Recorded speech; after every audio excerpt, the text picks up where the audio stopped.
Assalamualaikum warahmatullahi wabarakatuh. We will from Group 6 and the member is Karmila Fandora and me, Filma Herita. And today we will present about the course Indonesian Economic and the material is ASEAN Economic Community. And this is the first material. The first material is ASEAN Single Market or MEA. The formation of a single market, which is termed the ASEAN Economic Community, allows one country to sell goods and services easily to other countries throughout Southeast Asia so that competition will be thicker. It is expected that the formation of the single market encourages Asian countries to achieve stability and strong economic progress in the face of global competitive flows. Initially, MEA was designed with the aim of increasing ASEAN competitive and could rival China and India to attract foreign investment. Foreign investment in the ASEAN region is urgently needed to increase employment and improve welfare.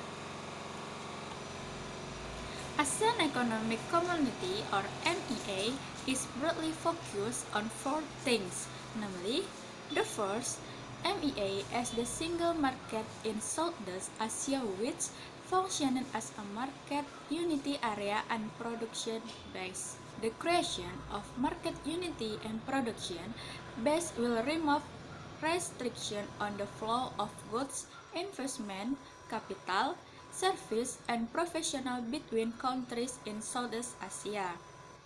The second, MEA is oriented to form an economic area that has high competitive with police, consumer protection, and various agreements to create fair economic conditions for each other.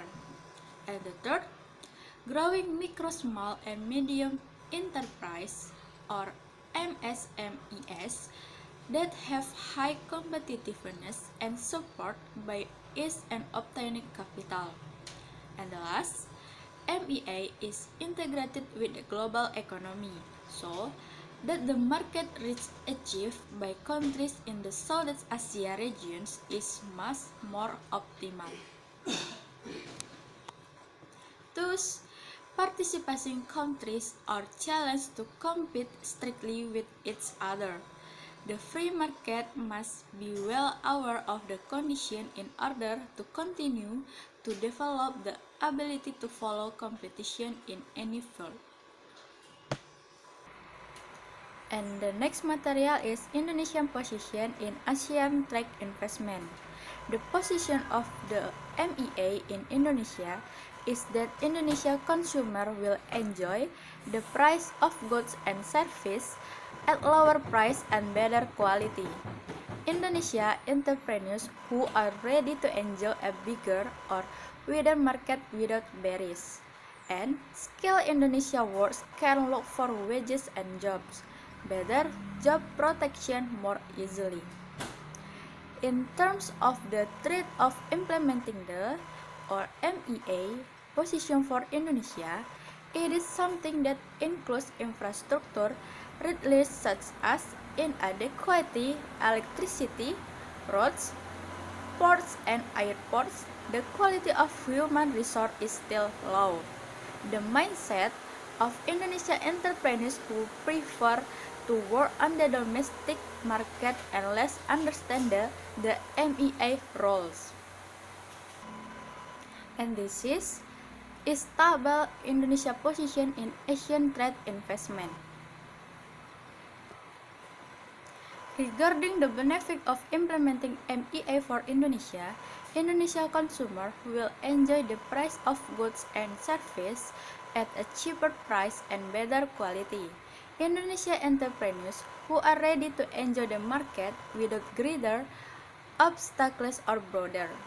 And skilled Indonesia workers can find jobs that promise better wages and job protection more easily. The sector that have great opportunities to solve their teeth are the creative industry and the tourism sector. The tourism sector has a chance because Indonesia's natural beauty is still much unworked and its cultural diversity is also promising. In terms of the threat of MEA implementation for Indonesia, it includes the readiness of infrastructure such as electricity, roads, ports, and airports are not adequate. The quality of human resource is still low.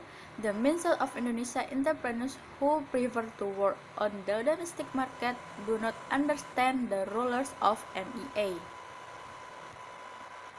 According to Nugroho from the International Economic Observer and lecturer of the Faculty of Economy and Business of Diponegoro, University Semarang, currently Indonesia's position among other ASEAN countries is at the lower middle level. Nugroho pointed out, in terms of ease of doing business, Indonesia is ranked 7 out of the ASEAN countries. In terms of competitive, Indonesia is below Singapore, Malaysia, and Thailand. If there is not improvement, then Indonesia will be left behind and will only become a market for products and services from other ASEAN countries. And the next slide will be presented by Karmila Fandora. 3. Indonesian competitiveness and performance. The concept of Indonesian power and performance in the ASEAN arena serves as a new paradigm in economic development knowledge of the why of the competitiveness will provide an overview of the opportunities and challenges that can compete in global competition. The competitiveness of a country is closely related to the productivity of the country. Through credible policies and policies supported by efficiency in the budget, it is hoped that it will be able to increase Indonesian competitiveness in facing global competition. One of the main factors in the effort to increase global competitiveness is the improvement of the quality of infrastructure.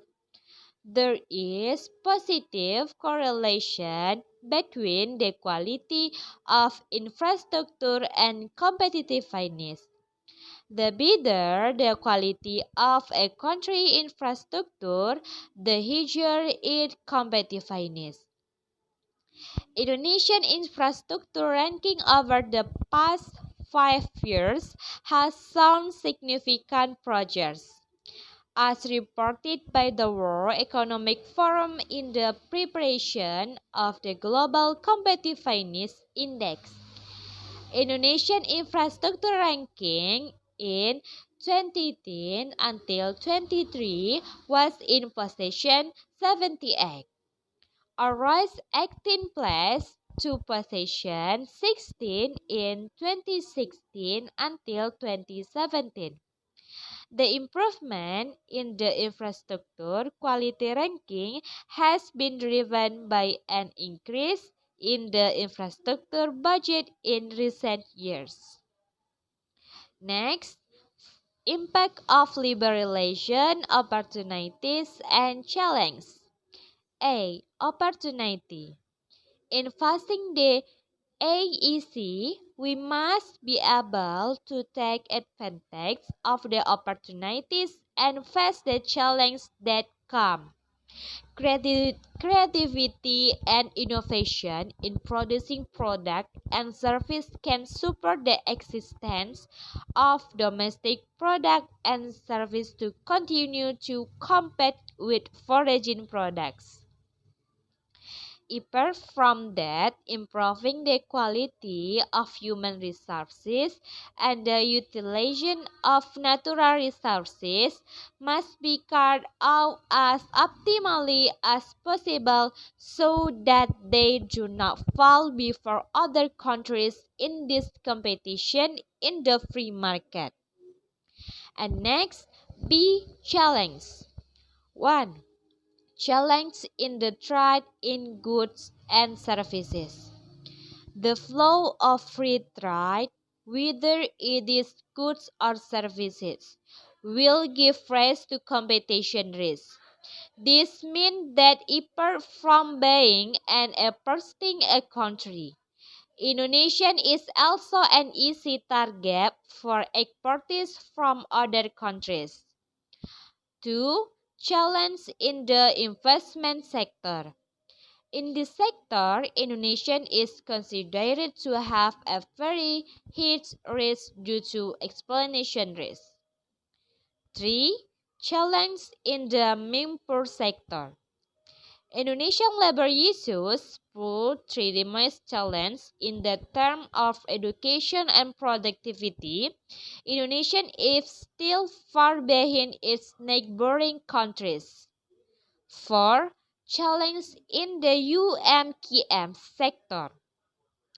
The explanation is challenge in the UMKM sector micro, small and medium enterprises UMKM are one of the targets and focus in the ASEAN Economic Community or MEA in creating economic stability and development in the ASEAN region. Okay, enough for my presentation, and sorry for our mistake, and always keep health. So, thank you. Assalamualaikum warahmatullahi wabarakatuh.